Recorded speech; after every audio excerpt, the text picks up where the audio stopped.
ملائکتہ لیخرجکم من الظلمات الی النور وکان بالمؤمنین رحیما۔ تو دیکھو ذکر بھی اندھیرے سے نکال کے روشنی کی طرف لا رہا ہے، اور علم بھی اللہ تعالیٰ فرماتے ہیں الف لام را کتاب انزلناہ الیک لتخرج الناس من الظلمات الی النور، کہ آپ انسانوں کو اندھیروں سے نکال کے روشنی کی طرف لائیں۔ تو علم بھی روشنی کی طرف لاتا ہے اور ذکر بھی روشنی کی طرف لاتا ہے۔ اس سے معلوم ہوا کہ علم اور ذکر میں اللہ نے بہت زیادہ مناسبت رکھی ہے۔ پھر جو اللہ کا ذکر کرنے والا ہے وہ لعنت سے بچ جاتا ہے، اسی طرح علم والے بھی لعنت سے بچ جاتے ہیں۔ الذاکر مسون من اللعنت وکذالک العالم۔ ابو ریلہ نے فرماتے ہیں کہ نبی علیہ السلام نے ارشاد فرمایا الدنیا ملعونۃ وملعون ما فیہا الا ذکر اللہ وما والاہ وعالم او متعلم۔ تو دیکھیے عالم، متعلم اور ذکر کرنے والا یہ لعنت سے بچ گئے۔ باقی فرمایا دنیا کی ہر چیز جو ہے اس کے اوپر لعنت ملعون ہے۔ اس سے بھی یہ مناسبت اور زیادہ ہو گئی۔ اور ایک آیت سے پتہ چلتا ہے کہ الغفلت عن الذکر علامت قلت العلم، کہ ذکر سے اگر غفلت کی جائے تو یہ بندے کے علم میں قلت کی علامت ہوتی ہے۔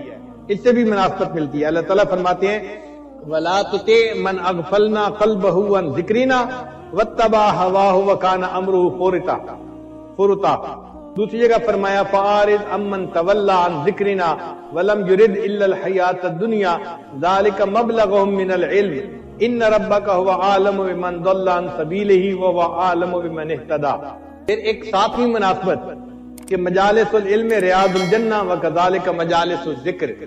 ایک حدیث پاک میں نبی علیہ السلام نے حلق الذکر، جو ذکر کے حلقے تھے، ان کو کہا اذا مررتم بریاض الجنۃ فرتعوا، اگر تم جنت کے باغوں میں سے گزرو تو چر لیا کرو۔ صحابہ نے پوچھا کہ کون سے جنت کے باغ؟ فرمایا حلق الذکر، ذکر کے حلقے۔ تو حدیث پاک میں ذکر کے حلقوں کو بھی جنت کے باغ کہا گیا، اور ایک دوسری روایت میں جو مجالس علم ہیں ان کو بھی جنت کا باغ کہا گیا۔ تو اس سے بھی مناسبت جو ہے وہ سامنے آتی ہے۔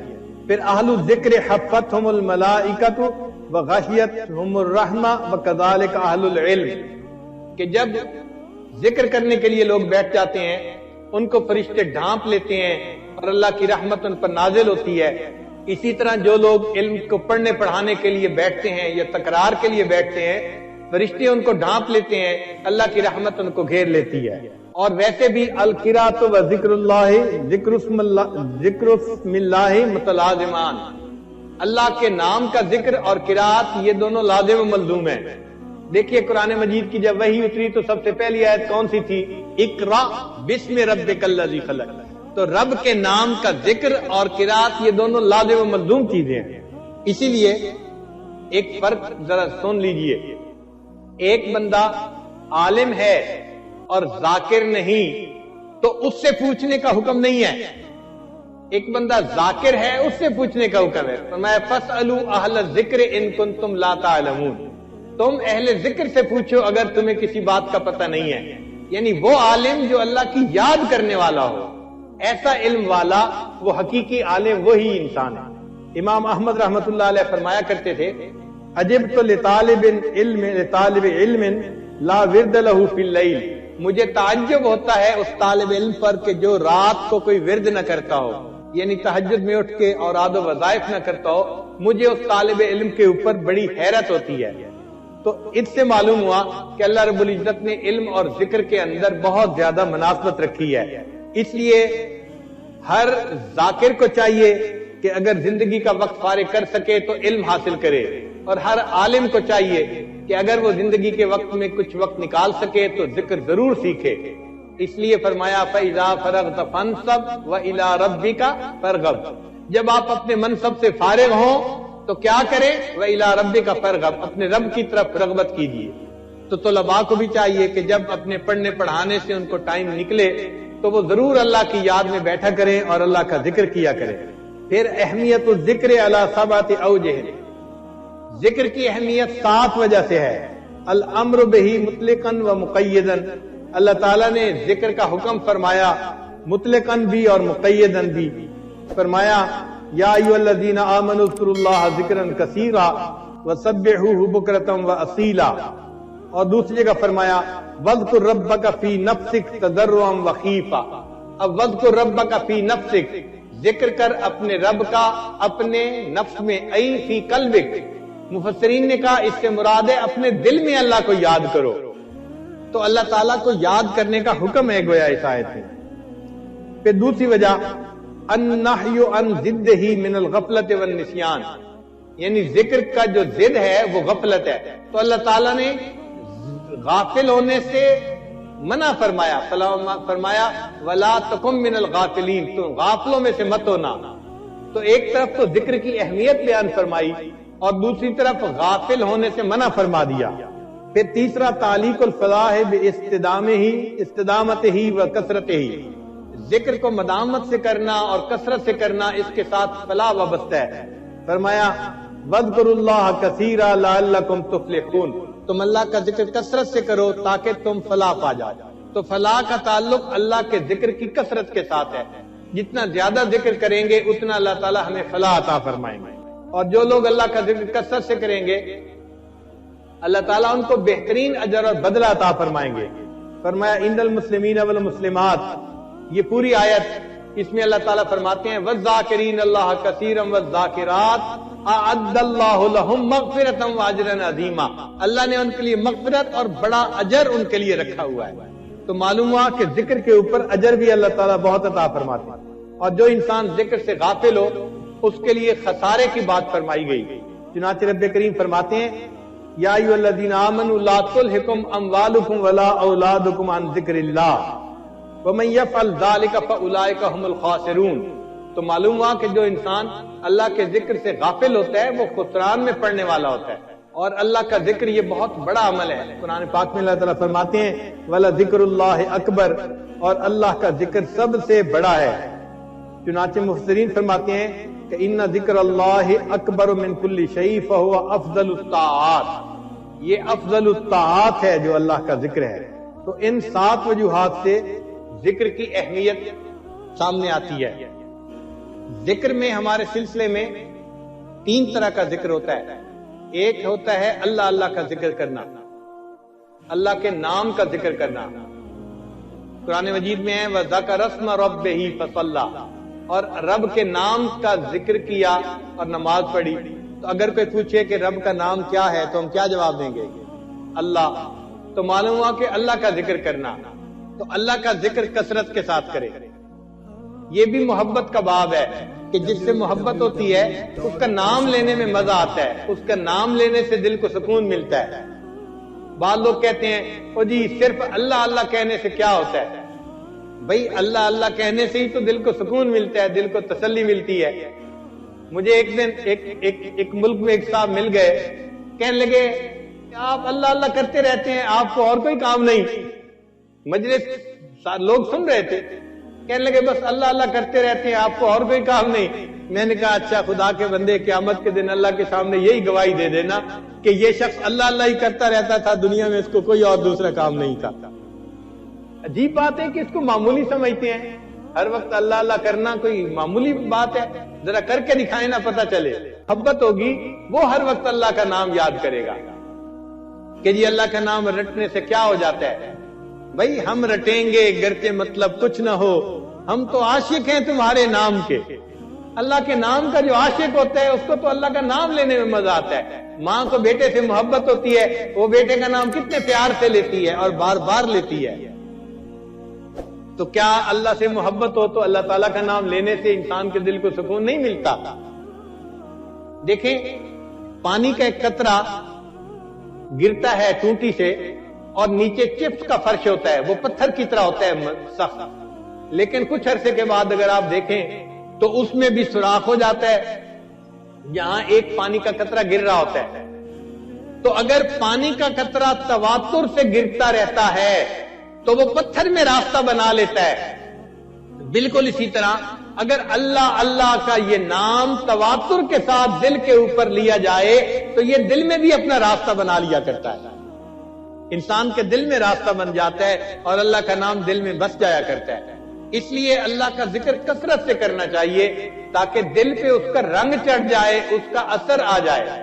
تو ہمارے سلوک میں ابتدا میں اللہ اللہ کا ذکر کرواتے ہیں، پہلے 7 اسباق اس میں ذات کے ہیں، اس میں اللہ اللہ کا ذکر کیا جاتا ہے مختلف لطائف کے اوپر. پھر اس کے بعد تحلیل کے اسباق ہیں، لا الہ الا اللہ کا ذکر. یہ تحلیل بھی افضل الذکر ہے، افضل الذکر لا الہ الا اللہ. تو یہ نفی اسباق کا ذکر بھی کثرت کے ساتھ کیا جاتا ہے. ان اسباق میں ہمارے مشائخ کہتے ہیں کہ 3000 دفعہ یا 5000 دفعہ یا 7000 دفعہ انسان روزانہ لا الہ کی ضرب لگائے، اور اس کی اوپر کی حد کوئی نہیں ہے. کم کی حد تو ہے، اوپر کی حد نہیں ہے، جتنا مرضی لگائے. الحمدللہ اس وقت بھی ایسے لوگ ہیں جو اپنے معمولات بتاتے ہیں کہ ہم ایک دن میں 40,000 مرتبہ روزانہ تحلیل کا سبق کرتے ہیں. ہم ہی میں سے ہیں اسی ماحول میں، ان کے لیے بھی یہی مصروفیتیں ہیں، ان کے لیے بھی یہی تقاضے ہیں، مگر ان کے دل میں اللہ کی محبت ہے جس وجہ سے وہ اللہ کی یاد کے لیے وقت نکال لیتے ہیں. اور ہم محبت کی وہ حرارت محسوس نہیں کرتے. ہم کہتے ہیں جی ہمارے پاس فرصت ہی نہیں ہے، ہمارے لیے 3000 دفعہ کرنا مشکل ہوتا ہے. یہ تحلیل کا ذکر ایسا ہے جیسے ایک آدمی کسی فرش کے اوپر جھاڑو دے دے تو گرد مٹی ساری صاف ہو جاتی ہے. یہ تحلیل بھی اسی طرح انسان کے دل سے ما سوا کے جتنے اثرات ہوتے ہیں سب کو مٹا دیتے ہیں. حضرت مجدد ثانی رحمت اللہ علیہ نے اپنے مکتوبات میں تفصیل لکھی ہے اور اس کے بعد ایک شعر لکھا ہے. فرماتے ہیں عشق کی آتش کا جب شعلہ اٹھا، جب انسان کے دل میں عشق کی آتش کا شعلہ اٹھتا ہے، ماں سوا معشوق سب کچھ جل گیا. تو معشوق کے سوا جو کوئی بھی ہوتا ہے سب کچھ جل جاتا ہے. عشق کی آتش کا جب شعلہ اٹھا، ماں سوا معشوق سب کچھ جل گیا. تیغ لا سے قتل غیر حق ہوا، یعنی لا کی تلوار سے جو غیر حق تھا، اللہ کے علاوہ جو کوئی تھا سب ختم ہو گیا. تیغ لا سے قتل غیر حق ہوا، دیکھیے پھر بعد اس کے کیا بچا. پھر بچا اللہ باقی سب فنا، مرحبا اے عشق تجھ کو مرحبا. اے عشق تجھے مرحبا ہو کہ تو نے ماں سوا کا نام و نشان مٹا کے رکھ دیا دل میں سے. تو لا الہ کی ضرب جب لگائی جاتی ہے تو دل صاف ہوتا ہے اور ماں سوا کی محبتیں دل سے نکل جاتی ہیں، ختم ہو جاتی ہیں. اس لیے پہلے اللہ اللہ کا ذکر کروایا جاتا ہے، اس کے بعد تحلیل کے اسباق آتے ہیں تاکہ ماں سوا کی کامل نفی نصیب ہو جائے انسان کو. ویسے بھی حدیث پاک میں یہ لا الہ الا اللہ کے بہت زیادہ فضائل ہیں. نبی علیہ السلام نے ارشاد فرمایا الایمان بضع و ستون شعبہ، اعلیٰ شہادت اللہ الہ الا اللہ و ادناہا اماطۃ الاذی عن الطریق والحیاء شعبۃ من الایمان. یعنی ایمان کے 73 شعبے ہیں اور ان میں سب سے جو اعلیٰ ہے وہ لا الہ الا اللہ ہے. تو لا الہ الا اللہ اللہ کے ہاں اتنی اہمیت رکھتا ہے، اس کا ذکر کرنا اللہ کو بہت پسند ہے. جابر رضی اللہ عنہ فرماتے ہیں کہ نبی صاحب نے فرمایا افضل الدعاء لا الہ الا اللہ، یعنی افضل دعا لا الہ الا اللہ ہے. چنانچہ قرآن مجید میں ہے کہ اللہ تعالیٰ فرماتے ہیں وَأَلْزَمَهُمْ كَلِمَةَ التَّقْوَى وَكَانُوا أَحَقَّ بِهَا وَأَهْلَهَا، اور اللہ نے ان کو تقوی کے کلمے کے اوپر پکا رکھا اور وہ اس بات کے حقدار تھے اور اہل تھے. تو مفسرین نے لکھا کہ اس سے کیا مراد ہے. فرماتے ہیں ہی لا الہ الا اللہ محمد الرسول اللہ، کہ کلمۃ التقوی سے مراد لا الہ الا اللہ محمد الرسول اللہ تھا.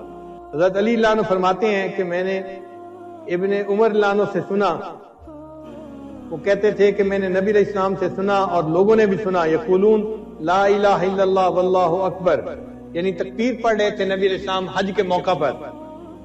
بین مکہ و منا، منا اور مکہ کے درمیان نبی علیہ السلام تشریف لے جا رہے تھے اور یہ تکبیر پڑھ رہے تھے. فقال ہیا ہیا، قل تو میں نے پوچھا وما ہیا ہیا، اے اللہ کے حبیب صلی اللہ علیہ وسلم اس سے کیا مراد ہے؟ قال قولہ تعالی وَأَلْزَمَهُمْ كَلِمَةَ التَّقْوَى وَكَانُوا أَحَقَّ بِهَا وَأَهْلَهَا، یعنی لا الہ الا اللہ، اس سے مراد لا الہ الا اللہ ہے. ابو ذر اللہ عنہ فرماتے ہیں کہ نبی السلام نے فرمایا یا رسول اللہ، اے اللہ کے رسول صلی اللہ علیہ وسلم اوصنی، مجھے کوئی وصیت فرما دیجئے. قال صلی اللہ علیہ وسلم، نبی السلام نے ارشاد فرمایا اتق اللہ، اللہ سے ڈرو، وَإِذَا عَمِلْتَ سَيِّئَةً فَأَتْبِعْهَا حَسَنَةً تَمْحُهَا، اگر تم کوئی برائی کر بیٹھو اس کے بعد نیکی کرو تاکہ نیکی اس برائی کو دھو دے۔ قال قلت یا رسول اللہ، میں نے کہا اے اللہ کے حبیب صلی اللہ علیہ وسلم، امن الحسنات لا الہ الا اللہ، کیا لا الہ الا اللہ یہ بھی نیکیوں میں سے ہے؟ قال صلی اللہ علیہ وسلم، نبی صاحب نے فرمایا من افضل الحسنات، یہ تو سب سے بہترین نیکی ہے لا الہ الا اللہ پڑھنا۔ تو دیکھیے اللہ کے حبیب صلی اللہ علیہ وسلم لا الہ الا اللہ پڑھنے کو سب سے بہترین نیکی فرما رہے ہیں۔ ابن عباس نے فرماتے ہیں کہ قرآن مجید میں ہے لہو دعوت الحق، اس سے مراد لا الہ الا اللہ ہے۔ اکرمہ رضی اللہ عنہ سے روایت ہے کہ اللہ تعالیٰ نے فرمایا کہ یا ایھا الذین آمنوا اتقوا اللہ وقولوا قولا سدیدا، تو قول سدید سے کیا مراد ہے؟ وہ فرماتے ہیں لا الہ الا اللہ اس سے مراد ہے۔ اور فرماتے ہیں کہ اللہ تعالیٰ نے فرمایا قد افلح من تزکا، تزکا سے کیا مراد ہے؟ وہ فرماتے ہیں من قال لا الہ الا اللہ۔ اور ایک اور جگہ قرآن مجید کی آیت ہے وَوَيْلٌ لِّلْمُشْرِكِينَ الَّذِينَ لَا يُؤْتُونَ الزَّكَاةَ، وہ مشرک جو زکوٰۃ نہیں دیتے، تو فرماتے ہیں کہ زکوٰۃ سے کیا مراد؟ فرمایا الَّذِينَ لَا يَقُولُونَ لَا إِلَٰهَ إِلَّا اللَّهُ، لا الہ الا اللہ اس سے مراد ہے۔ اور موسیٰ علیہ السلام نے جب فرعون سے کہا تھا کہ هَلْ لَكَ أَن تَزَكَّىٰ إِلَىٰ أَن تَقُولَ لَا إِلَٰهَ إِلَّا اللَّهُ، ان سے مراد ان کی یہ تھی کہ تو لا الہ الا اللہ پڑھ لے۔ اور قرآن مجید کی آیت ہے ان الذین قالوا ربنا اللہ ثم استقاموا، کہ وہ لوگ جنہوں نے کہا ہمارا رب اللہ ہے پھر اس پر پکے ہو گئے۔ تو اس سے مفسرین نے پھر فرمایا کہ اس سے مراد ہے کہ اللہ شہادت لا الہ الا اللہ، جو لا الہ الا اللہ کی شہادت پر پکے ہو گئے۔ قرآن مجید میں اللہ تعالیٰ ارشاد فرماتے ہیں الا من اذن له الرحمن وقال صوابا، یہاں صوابا سے کیا مراد ہے؟ فرمایا لا الہ الا اللہ اس سے مراد ہے۔ چنانچہ لوط علیہ السلام نے اپنی قوم سے کہا تھا الیس منکم رجل رشید، تو فرمایا تھا الیس منکم رجل یقول لا الہ الا اللہ، تم میں سے کوئی لا الہ الا اللہ کہنے والا نہیں ہے، اس سے مراد تھا رجل الرشید۔ قرآن مجید کی آیت ہے کہ جہنمی جہنم میں کہیں گے رب ارجعون، اے اللہ ہمیں واپس لوٹا دیجئے، لعلی اعمل صالحا فیما ترکت کلا، تو اعمل صالحہ سے کیا مراد ہے؟ تو مفسرین نے لکھا کہ اقول لا الہ الا اللہ، تاکہ میں لا الہ الا اللہ کہہ سکوں۔ اللہ رب العزت کا ارشاد ہے للذین احسنوا الحسنى، کہ جو لوگ نیکی کریں گے ان کو حسنہ ملے گا۔ اس سے کیا مراد ہے؟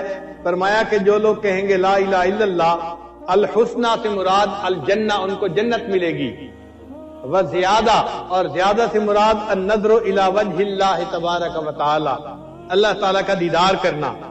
مجاہد رحمت اللہ علیہ فرماتے ہیں کہ اللہ تعالیٰ کا فرمان ہے وَأَسْبَغَ عَلَيْكُمْ نِعَمَهُ ظَاهِرَةً وَبَاطِنًا، اس سے کیا مراد ہے؟ وہ فرماتے ہیں اس سے مراد ہے لا الہ الا اللہ۔ ایک بندے نے وہب بن منبہ رحمت اللہ علیہ سے کہا کہ الیس مفتاح الجنت لا الہ الا اللہ، کیا لا الہ الا اللہ جنت کی کنجی نہیں ہے؟ نبی علیہ السلام نے فرمایا ہے۔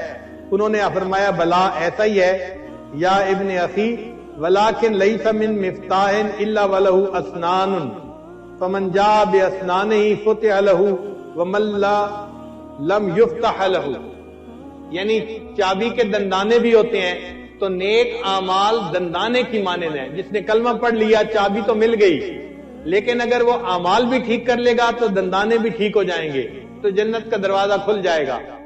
اور اگر اس نے اعمال ٹھیک نہ کیے تو اس کے ہاتھ میں کنجی تو ہوگی، مگر وہ کنجی جنت کا دروازہ کھول نہیں سکے گی۔ اور ایسا ہوتا ہے دو گاڑیاں ہیں، ایک کی چابی دوسرے کو لگاؤ تو دروازہ نہیں کھلتا، حالانکہ وہ چابی اندر چلی بھی جاتی ہے، اس کے دندانے ٹھیک نہیں ہوتے۔ حسن رضی اللہ عنہ فرماتے ہیں قال رسول اللہ صلی اللہ علیہ وسلم، نبی علیہ السلام نے ارشاد فرمایا من قال لا الہ الا اللہ طاشت ما فی صحیفتہ من السیئات حتی یعود الی مثلہا، کہ جس بندے نے لا الہ الا اللہ پڑھا، اس لا الہ الا اللہ پڑھنے پر اس کے نام اعمال میں جتنے گناہ ہوتے ہیں اللہ سب گناہوں کو مٹا دیتے ہیں۔ علامہ اقبال نے کیا اچھے اشعار کہے، خودی کا سر نہاں لا الہ الا اللہ، خودی ہے تیغ فساں لا الہ الا اللہ. خودی سے مراد کہ انسان ایک اللہ کے سامنے جھکے، جگہ جگہ سر نہ جھکاتا پھرے، اس کو وہ خودی کہتے ہیں کہ انسان مومن غیور ہونا چاہیے، ایک در پر جھکنے والا ہونا چاہیے، جگہ جگہ سر جھکانے والا نہ ہو. خودی کا سر نہاں لا الہ الا اللہ، خودی ہے تیغ فساں لا الہ الا اللہ. فساں کہتے ہیں جو چیز کو تیز کرنے والے گرائنڈر ہوتا ہے. وہ کہتے ہیں کہ خودی جو ہے یہ تلوار ہے، اور اس تلوار کو جو تیز کرنے والی چیز ہے وہ لا الہ الا اللہ ہے. جتنا لا الہ الا اللہ پڑھو گے تمہاری یہ جو خودی ہے نا، اللہ کے سامنے جھکنا ہے، کسی اور کے سامنے نہیں، یہ اتنی زیادہ تیز ہو جائے گی. یہ دور اپنے براہیم کی تلاش میں ہے، صنم کدا ہے جہاں لا الہ الا اللہ. کیا ہے تو نے متائے غرور کا سودا، فریب سود و زیاں لا الہ الا اللہ. یہ مال و دولت دنیا، یہ رشتہ و پیوند، بتان وہم و گما لا الہ الا اللہ. خرد ہوئی ہے زمان و مکان کی زناری، نہ ہے زمان مکان لا الہ الا اللہ. یہ نغمہ فصل گلو لالا کا نہیں پابند. یہ بہت ہی خوبصورت شعر کا ہے. یہ نغمہ فصل گلو لالا کا نہیں پابند، یعنی یہ جو نغمہ ہے نا لا الہ الا اللہ والا، یہ اس کو بہار کی ضرورت نہیں ہے کہ بہار میں پڑھیں گے خزاں میں نہیں پڑھیں گے. یہ نغمہ فصل گلو لالا کا نہیں پابند، بہار ہو کے خزاں لا الہ الا اللہ. ہمیں تو ہر حال میں لا الہ الا اللہ پڑھنا ہے. اور آخری بات کہتے ہیں، اگرچہ بت ہیں جماعت کی آستینوں میں، مجھے ہے حکم اذاں لا الہ الا اللہ. تو ہم اگر لا الہ الا اللہ پڑھیں گے، اس سے ہمارے دل منور ہوں گے، ہمارے دلوں میں اللہ کی محبت آئے گی، اور دلوں سے گناہوں کی ظلمت جو ہے وہ ختم ہو جائے گی. پھر اللہ رب العزت کا جو نام ہے نا، یہ نام بھی کتنا پیارا نام ہے. کہنے والے نے کہا اللہ اللہ اینچ شیریں ہست نام، یعنی اللہ اللہ جو ہے یہ کتنا میٹھا لفظ ہے. اللہ اللہ اینچ شیریں ہست نام، شیر و شکر میں شود جانم تمام. کہ جب میں اللہ اللہ کا نام لیتا ہوں تو میرا پورا جسم ایسے میٹھا ہو جاتا ہے جیسے کسی چیز کے اندر چینی کو ملا کے اسے میٹھا کر دیا گیا. اللہ کے نام میں واقعی ایسی مٹھاس ہے. اللہ کے نام کے اوپر کی کتنی عجیب صفات اور معارف ہیں. اس پر محدثین نے پوری پوری کتابیں لکھی ہیں اللہ تعالیٰ کے نام کی، جو معارف ہیں اس کے اوپر.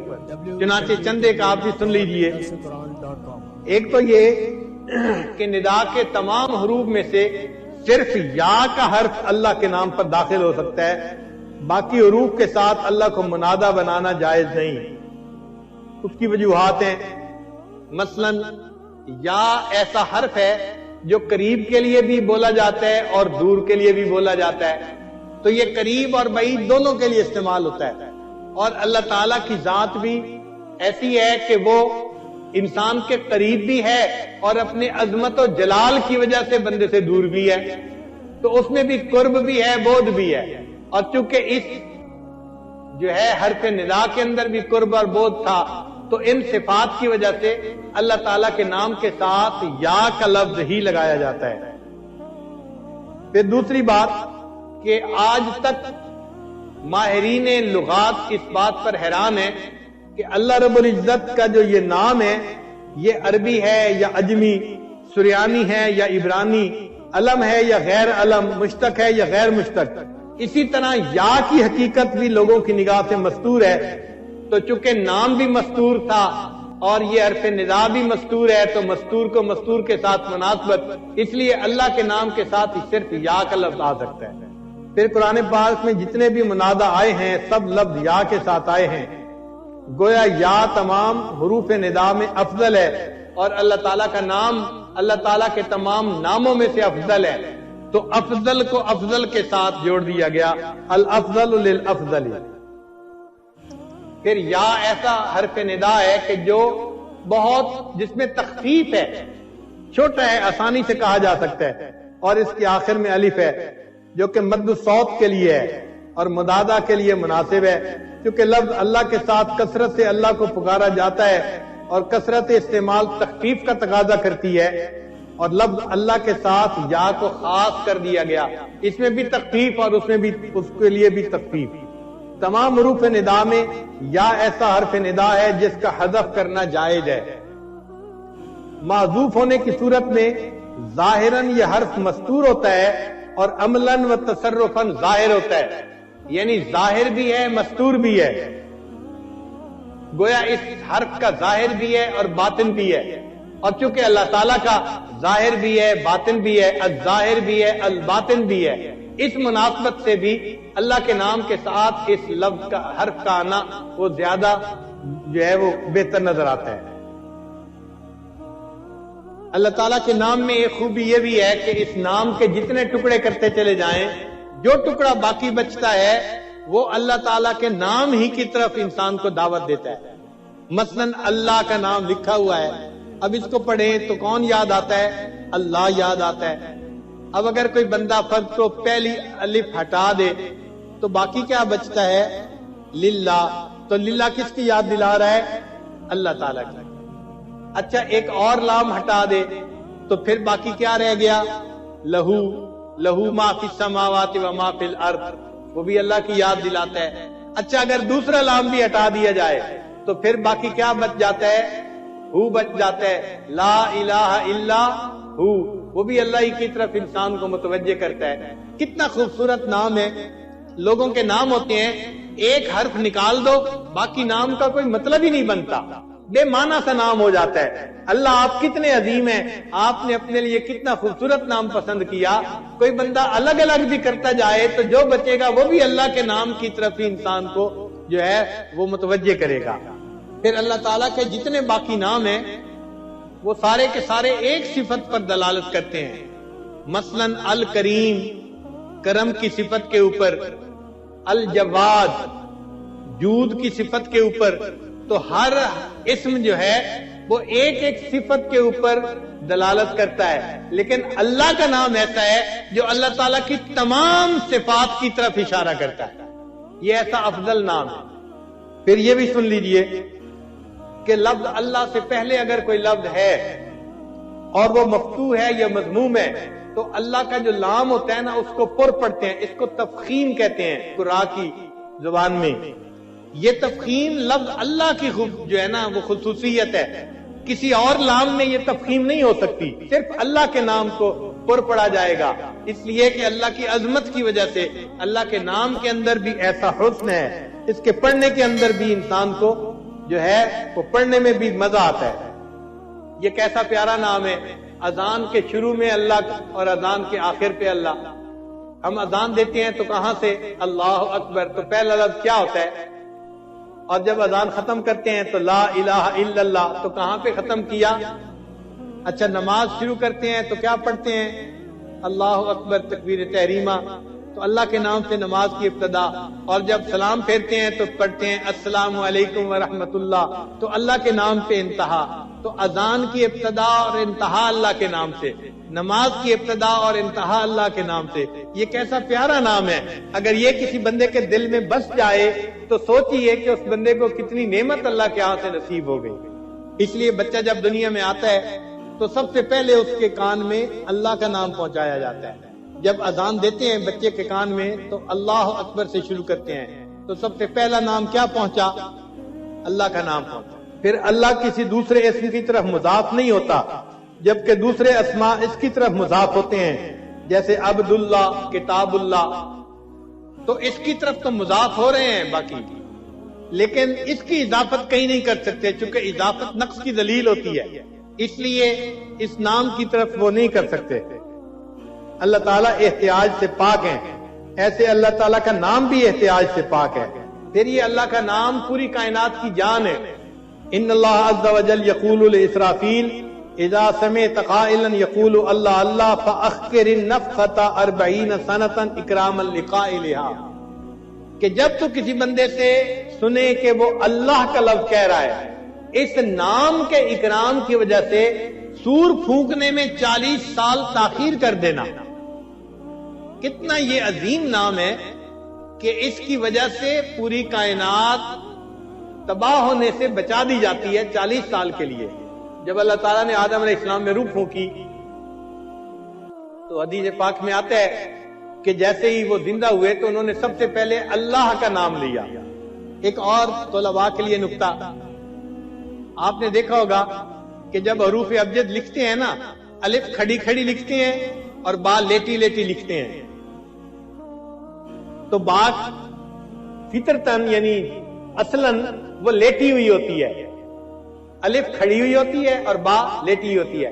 لیکن یہ با جب اللہ کے نام کے ساتھ مل جاتی ہے، اللہ کے اسم کے ساتھ مل جاتی ہے، جیسے بسم اللہ، تو اس میں جو شروع میں با لکھتی ہیں اس کو بھی کھڑا بناتے ہیں. کیوں کھڑا بناتے ہیں؟ اللہ کے نام کی عظمت کی وجہ سے. ہمارے لیے سوچنے کی بات ہے، اگر با لیٹی ہوئی تھی، اللہ کے نام کے ساتھ جڑی، اللہ کے نام نے اس با کو کھڑا کر دیا. اے انسان، تو بھی دنیا میں پریشانیوں سے لیٹا ہوا ہے، اللہ کے نام کے ساتھ نتھی ہو جائے گا، اللہ تعالیٰ تجھے بھی کھڑا فرما دے گا، تجھے بھی عزتیں عطا فرما دیں گے. حضرت عمر بن عبدالعزیز رحمت اللہ علیہ اپنے کاتب کو کہا کرتے تھے کہ جب بسم اللہ لکھنا ہو تو با کو ذرا اونچا کر کے لکھا کرو، جتنا اونچا کر کے لکھو گے اتنا بسم اللہ میں حسن زیادہ ہوگا. اب اس نام کا ذکر ہم نے کثرت کے ساتھ کرنا ہے.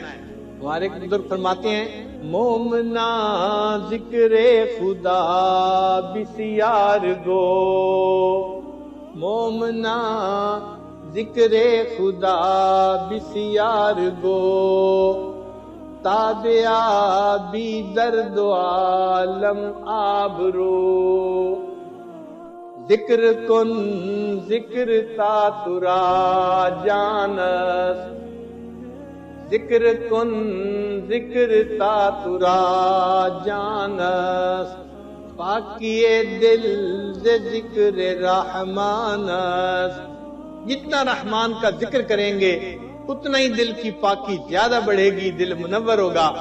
تو آج کی مجلس میں ہم اپنے دلوں میں یہ ارادہ کریں کہ ہم نے اس ذکر کی کثرت کرنی ہے، لیٹے بیٹھے چلتے پھرتے اپنے اللہ کو یاد کرنا ہے اور اپنے دل کو اس نام سے منور کرنا ہے. یہ نام اتنا برکتوں والا ہے کہ حضرت گنگوئی رحمت اللہ علیہ نے ایک جگہ لکھا ہے کہ اگر کوئی بندہ پوری زندگی میں ایک مرتبہ اللہ کا نام محبت سے لے گا، اس ایک عمل کی وجہ سے کبھی نہ کبھی اس کو جہنم سے ضرور نکال لیا جائے گا. تو جس نام میں اتنی برکت ہو کہ ایک دفعہ اللہ کا نام اللہ کثرت سے کوئی لے، ایک دفعہ نام لے تو جہنم سے نکلنے کا سبب بنے گا. اگر بار بار اس نام کو لیں گے اور رٹیں گے تو اللہ کو کتنا اچھا لگے گا. اللہ تعالی ہمیں اپنا ذکر کثرت کے ساتھ کرنے کی توفیق عطا فرمائے. ہمارے اکابر خوب ذکر کرتے تھے، بہت زیادہ ذکر کرتے تھے. چنانچہ کتابوں میں لکھا ہے کہ بعض حضرات ستو خشک پھانکتے تھے تو دوسرے بزرگ فرماتے ہیں کہ میں نے ان سے پوچھا اس میں پانی ملا کے کیوں نہیں کھا لیتے؟ وہ کہنے لگے میں نے حساب لگایا ہے، اگر خشک کھائیں تو وقت کم لگتا ہے، پانی ملا کے کھائیں وقت زیادہ لگتا ہے، اور پانی ملانے میں اتنا وقت زیادہ لگتا ہے کہ جس میں 70 مرتبہ سبحان اللہ پڑھ سکتا ہوں. لہذا پچھلے 20 سال سے میں خشک ستو کھا کے گزارا کر رہا ہوں، جو وقت بچتا ہے اس میں بھی میں اللہ کا نام لے لیتا ہوں. اور ہمارے اکابر تو فرماتے ہیں کہ ہر سانس کے نکلتے آتے اور جاتے اللہ کا نام انسان لے، ہر سانس کے ساتھ اللہ کا نام، ایک سانس بھی اللہ کے نام سے غافل ہو کر نہ گزرے. ہمارے سلسلہ عالیہ نقشبندی ہمیں اس کو وقوف قلبی کہتے ہیں. وقوف قلبی کا مطلب کہ دل ہر وقت اللہ کے ساتھ جڑا رہے، لیٹے بیٹھے چلتے پھرتے ہر وقت دل اللہ تعالیٰ کی یاد میں مصروف رہے. اور واقعی انسان اس نام کو جتنا کثرت سے لیتا ہے، یہ نام انسان کے دل کے اندر اس طرح بس جاتا ہے کہ پھر انسان بھول ہی نہیں سکتا. بھلانا بھی چاہو بھلا نہیں سکو گے. بھولنے کی بھی کوشش کرے انسان تو اس نام کو بھول نہیں سکتا، ایسا دل میں بس جاتا ہے. چنانچہ شاعر نے کہا، روز کہتا ہوں بھول جاؤں انہیں، روز کہتا ہوں بھول جاؤں انہیں، روز یہ بات بھول جاتا ہوں. ایسا یہ نام دل میں بس جاتا ہے کہ بندہ بھولنے کی نیت کرے تو بھول بھی نہیں سکتا.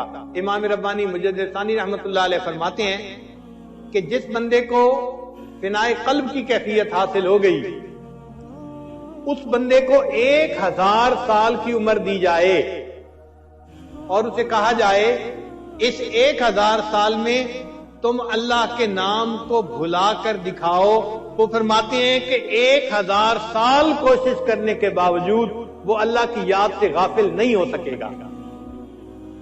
اب ایسا مقام کہ بھلانا بھی چاہو بھلا نہیں سکو گے. اس لیے ہمارے مشائخ نے لکھا ہے الفانی لا یرد، پانی واپس نہیں لوٹتا. واقعی جس کو ذکر میں فنا حاصل ہو جاتی ہے پھر غفلت کا نام و نشان وہاں نہیں آتا. اس کی مثال یوں سمجھیں کہ اگر کوئی پھل پک جائے تو کیا پکنے کے بعد دوبارہ کچا ہو سکتا ہے؟ دوبارہ کچا نہیں ہو سکتا. کوئی بچہ بالغ ہو جائے تو بالغ ہونے کے بعد دوبارہ نابالغ تو نہیں ہو سکتا. اسی طرح جب ذکر میں فنا کا مقام مل جاتا ہے تو بندہ پھر دوبارہ غفلت کی طرف واپس نہیں لوٹ سکتا. تو ہم ذکر کو اتنا کریں کہ اس کو نقطہ فنا تک پہنچا دیں، فنائے قلبی کا مقام حاصل ہو جائے اور ہمیں اللہ تعالیٰ شیطان کے فریب سے محفوظ فرما لے. یہ ذکر انسان کے پاس اسلحہ ہے، ہتھیار ہے. اور آپ نے دیکھا ہوگا کہ جب کوئی فوجی کسی دشمن پر قابو پا لیتا ہے نا تو سب سے پہلا کام یہ کرتا ہے کہ اس سے اسلحہ چھینتا ہے. جب بھی فوجی کسی کو پکڑتا ہے کیا کہتے ہیں؟ ہینڈز اپ، ہاتھ کھڑے کرو. کیوں ہاتھ کھڑے کرواتے ہیں بھائی؟ اس لیے کہ ہاتھ میں اگر کوئی چیز ہوگی تو نیچے رکھے گا یا نیچے یا اوپر ظاہر ہو جائے گی. تو سب سے پہلے دشمن سے اسلحہ لیتے ہیں. اسی طرح شیطان بھی جب انسان پر حملہ آور ہوتا ہے تو وہ کیا کرتا ہے کہ انسان کو اللہ کے نام سے غافل کر دیتا ہے، وہ اس کا اسلحہ اس سے چھین لیتا ہے. تو ہم اپنے رب سے غافل نہ ہو، بس یہ ذہن میں رکھ لیں ہر وقت دل میں اللہ تعالیٰ کی یاد ہو. ہمارے مشائخ اتنا اللہ کو یاد کرتے تھے کہ وہ گھنٹوں مراقبے میں بیٹھتے تھے. حضرت مولانا غلام اللہ خان رحمت اللہ علیہ، انہوں نے قرآن مجید کی تفسیر پڑھی تھی ایک بزرگ سے. ہمارے حضرت مرشد عالم رحمت اللہ علیہ نے بھی انہی سے تفسیر پڑھی تھی. ان بزرگوں کو اللہ رب العزت نے نقشبندیہ سلسلہ میں بہت زیادہ جو ہے وہ ذکر کی توفیق عطا فرمائی تھی. ہمارے حضرت فرمایا کرتے تھے، وہ اتنا ذکر کرتے تھے کہ عشاء کے بعد مراقبہ کرواتے تھے جس کی اختتامی دعا نہیں ہوتی تھی. ہم بڑے حیران ہوئے کہ عشاء کے بعد مراقبہ کرواتے تھے اور اس کی اختتامی دعا نہیں ہوتی تھی. تو حضرت نے فرمایا ہاں، حضرت نے سب مریدین میں اعلان کیا ہوا تھا کہ بھائی جب مراقبہ میں شروع کروں گا آپ مراقبے میں شریک ہو جائیں، پھر جو تھک جائے وہ اٹھ کے چلا جائے. ایک جاتا تھا، دوسرا جاتا، تیسرا جاتا، لوگ اٹھ کے جاتے تھے. تہجد کا وقت ہو جاتا، حضرت جب سر اٹھاتے تھے تو سب لوگ جا چکے ہوتے تھے. حضرت اٹھ کے تہجد کی نیت مان لیتے تھے. ان کے مراقبے میں اختتامی دعا ہی نہیں ہوا کرتی تھی. اتنا لمبا مراقبہ کیا کرتے تھے، گھنٹوں اللہ کی یاد میں بیٹھا کرتے تھے. سید احمد بدوی رحمت اللہ علیہ مصر میں ایک بزرگ ہوئے ہیں، ان کے بارے میں آتا ہے کہ وہ کئی دن کا مراقبہ کرتے تھے، یعنی 40 دن مراقبے میں بیٹھتے تھے. کیا مراد؟ فقط نماز کے وقت اٹھتے تھے اور نماز پڑھ کے پھر مراقبے میں، پھر اٹھتے تھے نماز پڑھ کے پھر مراقبے میں. 40 دن ایسے گزارتے تھے. تو ان کے حالات زندگی میں لکھا ہے کثرت ذکر کرنے کی وجہ سے ان کے چہرے پہ اتنا نور تھا کہ لوگ ان کے چہرے کا نور دیکھ کے برداشت نہیں کر سکتے تھے. تو وہ اپنے چہرے کو لپیٹا کرتے تھے، ڈاٹا باندھا کرتے تھے. عام آدمی ان کے چہرے کو دیکھ کے برداشت نہیں کر سکتا تھا، بے ہوش ہو جاتا تھا. ایسا نور اللہ نے ان کے چہرے پہ عطا فرمایا تھا. تو ہمارے بزرگوں نے تو 40 دن کے مراقبے کیے اور ہم 40 منٹ کا مراقبہ بھی نہیں کر پاتے. 2 منٹ 4 منٹ کے مراقبے سے انسان کا دل نہیں سنورتا. جو دل بگڑنے میں جو ہے 20 سال لگے اس کو بگاڑنے میں، اب اس کو سنوارنے میں 20 منٹ تو لگیں گے ہی نا. یہ کیسے ہو سکتا ہے کہ ہم 2 منٹ کا مراقبہ کریں اور دل سنور جائے؟ تو اس کے لیے وقت لگانا پڑے گا. ہم اس کو اپنی ایک ضرورت سمجھیں. موت سے پہلے یہ نعمت اللہ نے ہمیں عطا فرمائی ہے. ہم اپنے دل کو سنوار لیں تو یہ قلب سلیم بن جائے گا. اور اللہ تعالیٰ فرماتے ہیں کہ یوم لا ینفع مال ولا بنون الا من اتى اللہ بقلب سلیم، قیامت کے دن نہ مال کام آئے گا، نہ اولاد کام آئے گی، بیٹے کام آئیں گے، ہاں جو سنورا ہوا دل لایا وہ دل اسے کام آئے گا۔ اللہ تعالیٰ دلوں کے بیوپاری ہیں، بندے سے دل مانگتے ہیں، اے بندے مجھے اپنا دل دے دے۔